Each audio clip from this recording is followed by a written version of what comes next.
E aí, nesse vídeo aqui eu vou criar o modelo task, porque no nosso sistema usuários possuem tasks, né? Um usuário pode ter várias tarefas, que é a lógica básica de uma aplicação de to-do tasks, né?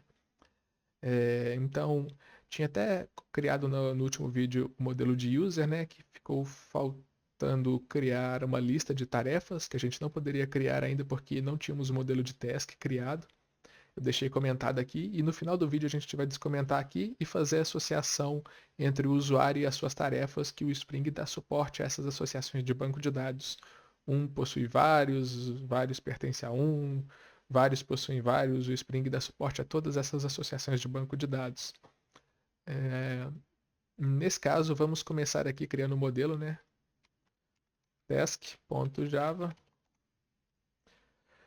Eu vou ser mais breve nessas explicações aqui, porque não vai ter basicamente nenhuma anotação nova, tirando do último vídeo que eu gravei. Então, bora dar um foco no código aqui e tentar ser um pouquinho mais rápido aqui. Beleza. A primeira coisa que a gente tem que fazer, né, que a gente tinha feito no último vídeo, é criar as anotações de entidade, né? Quem tá vendo esse vídeo aqui e não viu o anterior, que eu criei o, a, modelo de user, é bom ver lá por causa que vai ficar um pouquinho abstrato aqui, só vendo o que eu estou escrevendo aqui. Eu não vou explicar muito bem, não. Vou passar um pouquinho mais rápido sobre as anotações e variáveis que eu estou criando aqui.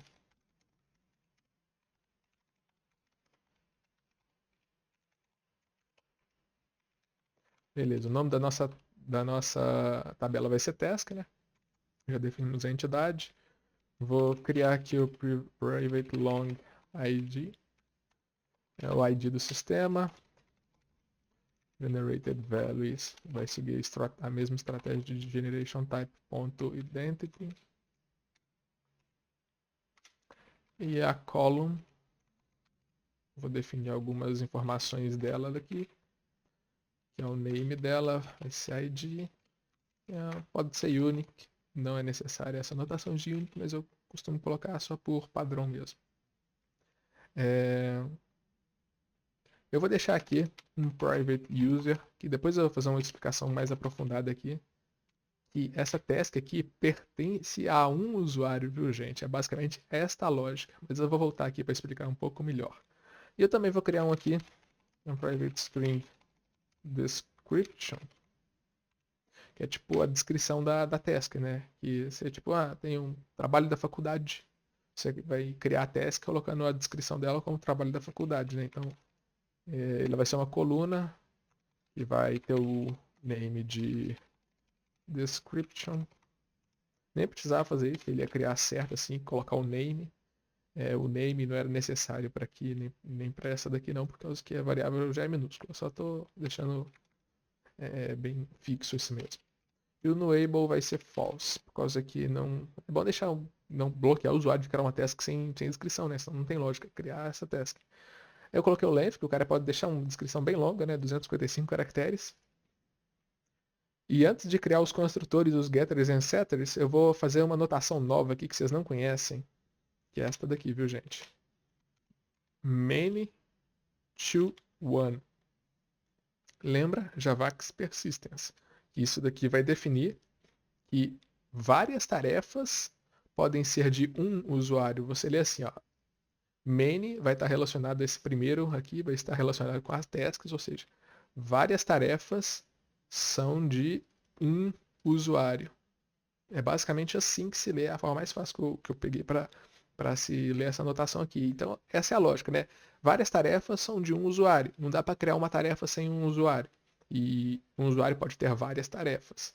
Mas essa parte de um usuário pode ter várias tarefas, a gente tem que configurar lá na user quando a gente acabar de criar esse model de task aqui, viu, gente? Que é aquele código comentado lá. E outra anotação importante aqui é a join column. Só para a gente avisar lá para o banco de dados, que é fazer um join lá na coluna de definindo o nome dela como o user ID, por exemplo. E é para fazer que ele vai fazer referência à chave primária do user lá. Quando a gente vai fazer, tipo, vai criar uma tarefa lá, qual que é o usuário? vai mostrar, colocar o user ID aqui. Se eu não colocasse esse name aqui, ia ficar user, ia ficar um pouco estranho. Ser user 1, user 2, então se a gente deixar user ID, snake case, ele vai referenciar esse ID que é unique do user aqui, que é aquele auto-increment lá. Por isso que usa essa coluna de join column aqui. No able, claro que é falso, né? Não dá para fazer nada. E eu posso colocar o updatable falso aqui também, que não pode, eu não vou deixar no meu sistema uma tarefa atualizada de um usuário para outro usuário. É basicamente uma regra de negócio isso daqui. Não faria muita lógica uma tarefa para uma pessoa passar para outra pessoa, né?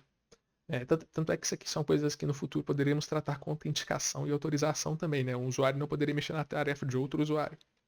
E também esse enable falso só para garantir mesmo, mas não teria como acontecer esse mundo, né? Porque o banco de dados não vai fazer uma associação entre tabelas com IDs que não existem, né?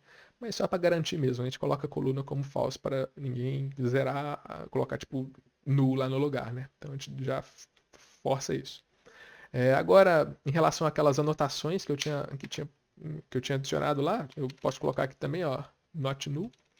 Eu não vou fazer muito aquele sistema de interface lá e tudo mais, que eu só vou colocar para atualizar descript no máximo. Não vai precisar de interface, só pode atualizar uma coisa ou outra. Ninguém vai querer atualizar o usuário ou o ID, são coisas que não se atualizam.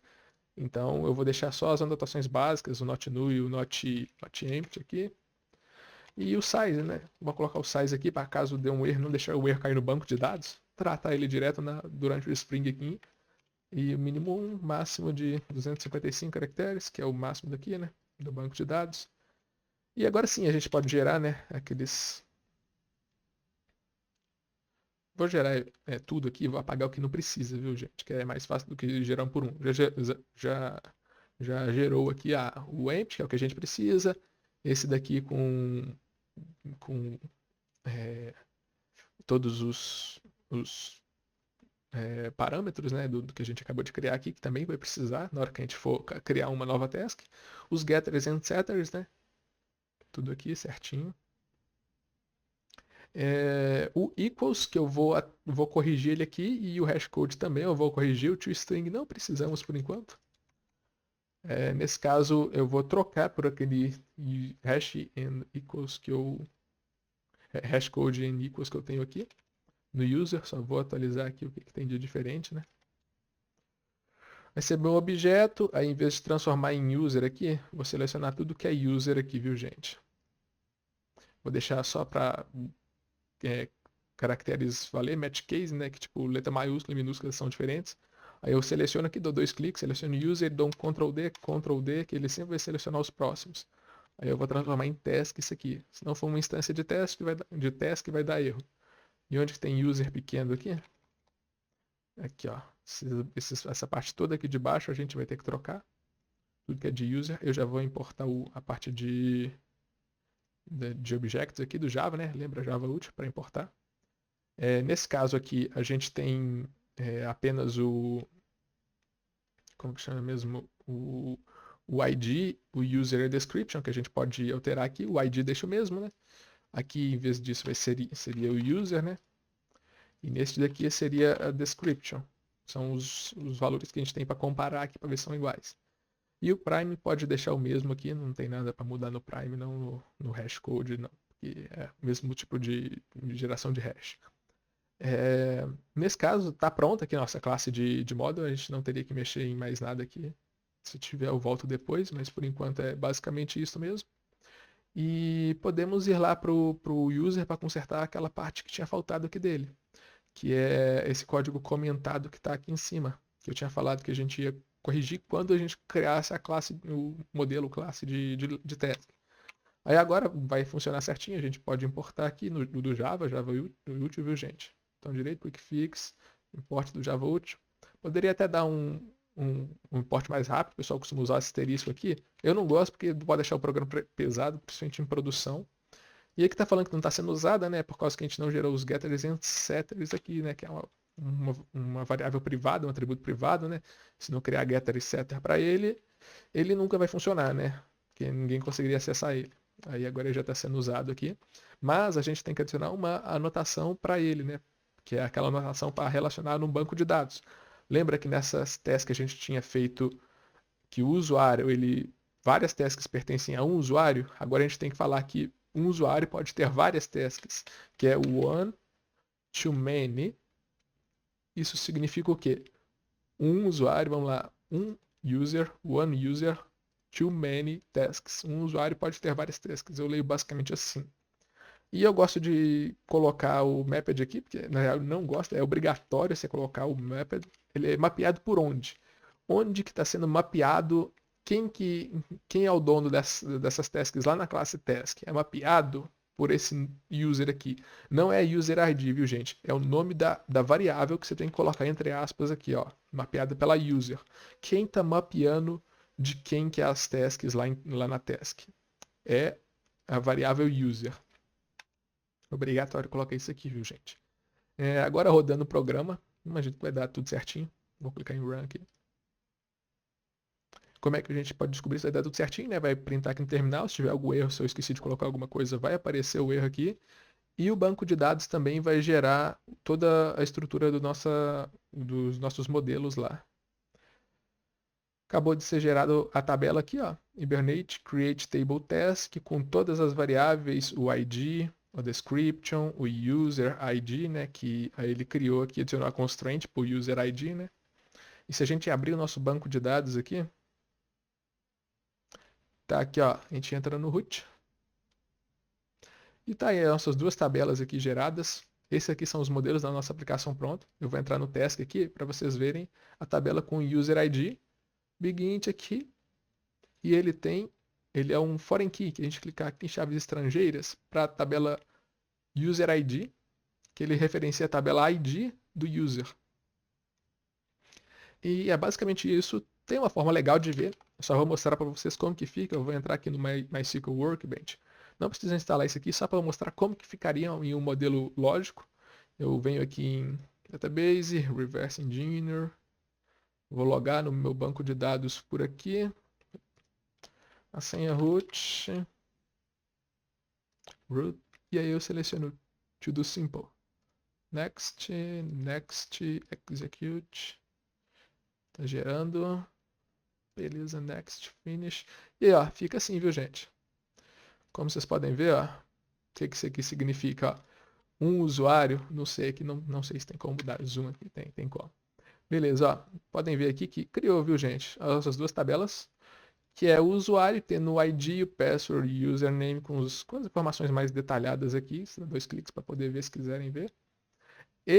Este user, ele possui várias tasks, está vendo aqui, ó, essa partezinha aberta aqui, significa que esse lado é um domain, este possui vários desses.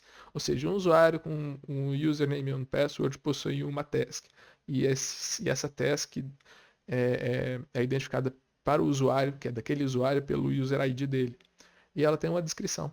E é basicamente isso que a gente criou com esses dois modelos. Agora é comentar o que a gente fez aqui, né? Que no caso foi criar o modelo da task, né? Vou abrir o terminal aqui novamente. Dá para ver que o user foi modificado. A gente fez aquela modificação, por isso que ficou azul.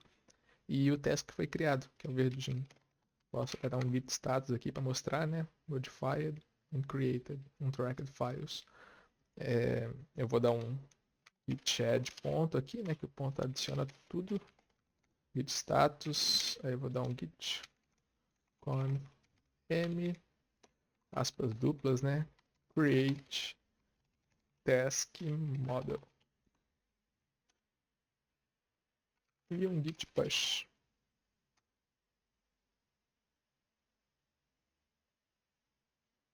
É isso aí, gente. Tá no Git atualizado, tudo certinho. E é isso aí. Muito obrigado.